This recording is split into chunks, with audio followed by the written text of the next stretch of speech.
Welcome to silver spoon heroes kitchen. આજે આપણે એકદમ ટેસ્ટી એવા લાડુ બનાવીશું।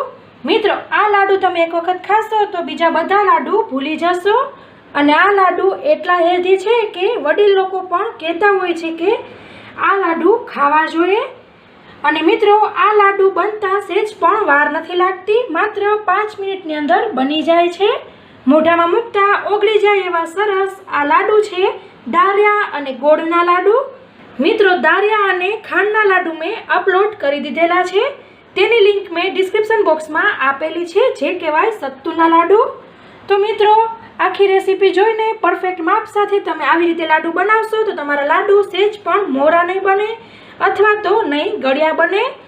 સરસ માપના મીઠા એવા લાડુ બનશે અને પ્રસાદમાં પણ તમે આ લાડુને મૂકી શકો છો, કેમ કે ગણેશ ચતુર્થીનો તહેવાર 10 દિવસ સુધી ચાલતો હોય છે। રોજ રોજ અલગ અલગ પ્રસાદમાં આ ધરાવી શકાય છે। તો ચાલો મિત્રો, જોઈ લઈએ પરફેક્ટ માપ સાથે દાળિયા અને ગોળના લાડુ। સૌપ્રથમ આપણે આવી રીતે દાળિયા લેશું, જે આવી રીતે ફોતરાવાળા હોય છે તેના મેં ફોતરા નવરાશના ટાઈમમાં કાઢી લીધેલા છે। અને ગ્રામમાં જોઈએ તો 150 ગ્રામ છે અને આવી રીતે મેઝરિંગ કપ 1.5 કપ છે। તેને આપણે મિક્સર જારમાં લઈને સરસ પાવડર કરી લેશું। હું અહીં તેને 2 બેચમાં પીસી રહી છું। તો ફ્રેન્ડ્સ, આપણે સરસ તેનો પાવડર કરી લીધેલો છે। તેને આપણે આવી રીતે એક મોટા બાઉલમાં કાઢી લઈશું, બીજી બેચ પણ મોટા બાઉલમાં કાઢી લઈશું। અને મિત્રો, આવી રીતે દારિયાનો ભૂકો થઈ જાય પછી કપમાં મેઝર કરીએ તો 1 કપ અને બીજો પોણો કપ થાય છે, એટલે કે પોણા 2 કપ દારિયાનો ભૂકો થાય છે। આખા દારિયા ગણીએ તો 1.5 કપ। દારિયાના પાવડરને આપણે સાઈડ ઉપર રાખીશું। પછી આપણે એક બીજો બાઉલ લઈશું, તેની અંદર ઉમેરીશું પોણો કપ ગોળ, ગ્રામમાં જોઈએ તો 100 ગ્રામ છે। પછી તેની અંદર ઉમેરીશું ઘી, અડધો કપ છે, ગ્રામમાં જોઈએ તો 90 ગ્રામ છે। અને પછી આપણે આ કપને આવી રીતે દારિયાવાળા પાવડરમાં મૂકી દેશું। હવે આપણે સરસ ગોળ અને ઘીને મિક્સ કરી લેશું। તો મિત્રો, આપણે 5 મિનિટ માટે સરસ કન્ટિન્યુ ફેરવીને એકદમ ઘી અને ગોળને મિક્સ કરી લીધેલું છે। તમે જોઈ શકો છો આપણું ઘી ગોળનું મિક્સચર કેટલું ફ્લફી થઈ ગયું છે। હવે આપણે તેની અંદર ઉમેરીશું જે દાળિયાનો ભૂકો કર્યો હતો તે, પણ પહેલાં આપણે જે કપમાં ઘી બધું ચોટેલું છે તે બધું આવી રીતે લઈ લેશું। દાળિયાનો પાવડર કોરો હોવાથી તરત જ બધું ઘી આવી જશે। તમે જોઈ શકો છો એકદમ ક્લીન થઈ ગયો છે, ધોવામાં પણ સરળતા રહે છે। આવી રીતે બીજો પાવડર પણ દાળિયાનો ઉમેરી દેશું। તેની અંદર ઉમેરીશું 1/4 ટીસ્પૂન એલચી અને જાયફળનો ભૂકો।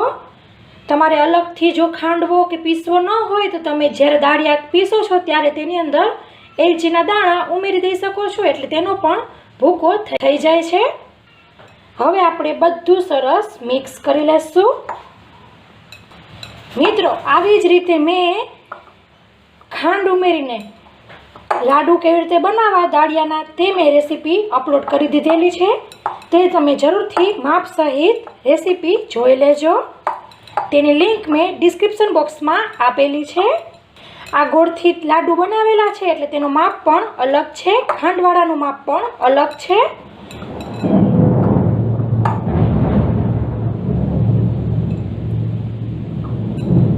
તમે સાંભળી શકો છો ગાજવીજથી તડાકા ને ભડાકા થાય છે વીજળીના। એવી સિઝનમાં આપણે આવી રીતે ગોળ દાળિયા ખાઈએ તો બહુ જ સારું, પણ એમને દાળિયા અને ગોળ ખાવામાં બધાને આળસ આવે છે। આવી રીતે લાડુ બનાવેલા હશે તો તરત જ બધા ખાશે। અને ગણેશ ચતુર્થી પણ સ્ટાર્ટ થઈ ગઈ છે। 10 દિવસ ભગવાનને બેસાડ્યા હોય, સ્થાપના કરી હોય તો અલગ અલગ લાડુનો પ્રસાદ બનાવતા હોઈએ છીએ। તો તેની અંદર આ એક લાડુ ભગવાનને પણ મજા આવશે, નાના બચ્ચાઓને પણ મજા આવશે અને સાથે હેલ્ધી તો ખરા જ। સરસ આપણે આવી રીતે ચોળીને મિક્સ કરવાનું છે. તમે આવી રીતે પરફેક્ટ માપ સાથે બધું બનાવશો તો તમારા લાડુ નહીં મીઠા બને નહીં મોડા બને. કેમ કે આપણે પ્રસાદને ચાખતા નથી હોતા, તો ચાખ્યા વગર જ પરફેક્ટ માપ સાથે કેવી રીતે લાડુ બનાવવા એના માટે જ આ રેસીપી છે. તમે જોઈ શકો છો લાડુ સરસ વળાય તેવું મિક્સચર થઈ ગયું છે. હવે આપણે લાડુ વાળી લઈશું.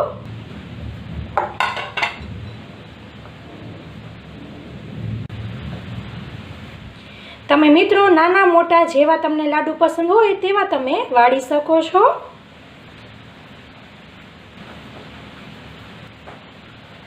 તમે જોઈ શકો છો સરસ લાડુ વળી ગયો છે. મિત્રો તમે આવી રીતે મોદક પણ વાળી શકો છો લાડુની બદલે, પણ હું અહીં બધા લાડુ જ વાળી રહી છું.